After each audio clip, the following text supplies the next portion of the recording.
பிரியமானவர்களே, ஆண்டவரும் இரட்சகருமாயிருக்கிற இயேசு கிறிஸ்துவின் நாமத்தினாலே இந்த காலை நேரம் மறுபடியும் உங்களை மிகுந்த அன்போடு வாழ்த்துகிறேன். ஆண்டவர் உங்களை தாராளமாய் ஆசீர்வதித்து கனப்படுத்தி உயர்த்துவாராக. வாழ்ந்து சுகமாயிருப்பீர்களாக.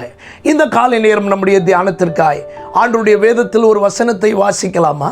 சங்கீதங்களின் புஸ்தகம் 145 சங்கீதம் 19வது வசனம்.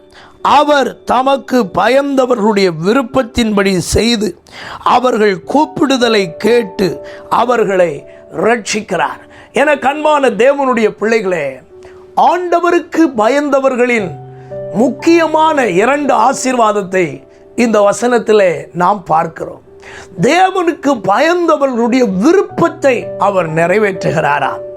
நாம் தேவனுக்கு பயந்து நடந்தால் நம்முடைய மன விருப்பங்களை எல்லாம் ஆண்டவர் நிறைவேற்றுவார். தாவீது ராஜா கர்த்தருக்கு பயப்படுகிற ஒரு பயங்கரமான மனிதன்.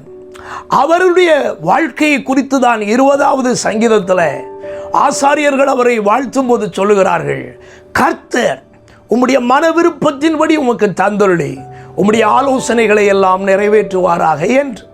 21வது சங்கீதம் அவர் யுத்தம் முடித்து தேவ சமூகத்தில் நன்றி செலுத்தும்படி வந்தபோது ஆசாரியர்கள் அவரை குறித்து புகழ்ந்து பாடின பாடல். அதிலே சொல்லுகிறார்கள், கர்த்தர் உம்முடைய மன விருப்பத்தின்படி உமக்கு தந்தருளி உம்முடைய ஆலோசனைகளை எல்லாம் நிறைவேற்றுகிறார் என்று சொல்லுகிறார்கள். அப்படியானால் ஆண்டவருக்கு பயந்த ஒரு மனிதனுடைய வாழ்க்கையின் விருப்பங்களை கர்த்தர் நிறைவேற்றுவார். சில விருப்பங்கள் இன்னும் நமக்கு நிறைவேறாமல் இருக்கிறதா? நாம் விரும்பி கேட்கிறவைகள் இன்னும் கிடைக்கவில்லையா? ஒரு கணம் இந்த காலை நேரம் நம்மை பரிசோதித்து பார்ப்போம். நாம் தேவனுக்கு பயப்படுகிற பிள்ளைகளாக இருக்கிறோமா என்பதை சற்று யோசிப்போம்.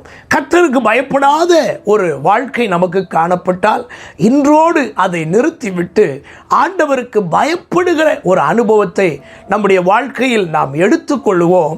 ஆண்டவர் நிச்சயமாகவே நம்முடைய விருப்பங்களை எல்லாம் நமக்கு நிறைவேற்ற உண்மை உள்ளவராக இருக்கிறார். 2வதாக அவருடைய கூப்பிடுதலின்படி அவர்களுக்கு செவி கொடுக்கிறாராம், அவர்களை ஆசீர்வதிக்கிறாராம், அவர்களை ரட்சிக்கிறாராம். ஒரு நீதிமானுடைய அல்லது தேவனுக்கு பயந்து நடக்கிற ஒரு மனிதனுடைய கூப்பிடுதல் எந்தெந்த இக்கட்டுகளில் இருந்து புறப்பட்டு வருகிறதோ ஆண்டவர் அவர்களை அந்த இக்கட்டுகளில் இருந்து ரட்சிப்பதற்கு எதை வேண்டுமென்றாலும் அவர் செய்வாராம். இன்றும் உங்கள் வாழ்க்கையில் தேவனுக்கு பயந்து நடந்து பாருங்கள். உங்கள் கூப்பிடுதலுக்கெல்லாம் உடனுக்குடன் பதில் கொடுத்து உங்களை ரட்சிக்க வேண்டிய இடத்தில் உங்களை ரட்சித்து உங்களை ஜெயத்தோடு வாழ வைக்க ஆண்டவர் இன்றைக்கும் உண்மை உள்ளவராகவே இருக்கிறார். காலை நேரத்தில் ஆண்டவரை பார்த்து கேளுங்கள், நான் உமக்கு பயந்து நடக்க கிருபை தாரும், அப்பொழுது என் விருப்பத்தை நிறைவேற்றுவீரே, நான் கூப்பிடும் காரியங்களில் எனக்கு உதவி செய்து என்னை ரட்சிப்பீரே என்று ஆண்டவரை பார்த்து கேளுங்கள். அவர் உங்களுக்கு உதவி செய்ய வல்லவராகவே இருக்கிறார். ஜெபிப்போமா? எங்கள் பிதாவே, உமக்கு பயந்து நடக்கிறவர்களின் விருப்பங்களை நிறைவேற்றி அவர்களுடைய கூப்பிடுதலுக்கு நீர் செவி கொடுத்து அவர்களை ரட்சிக்கிறவராகவே இருக்கிறீரே.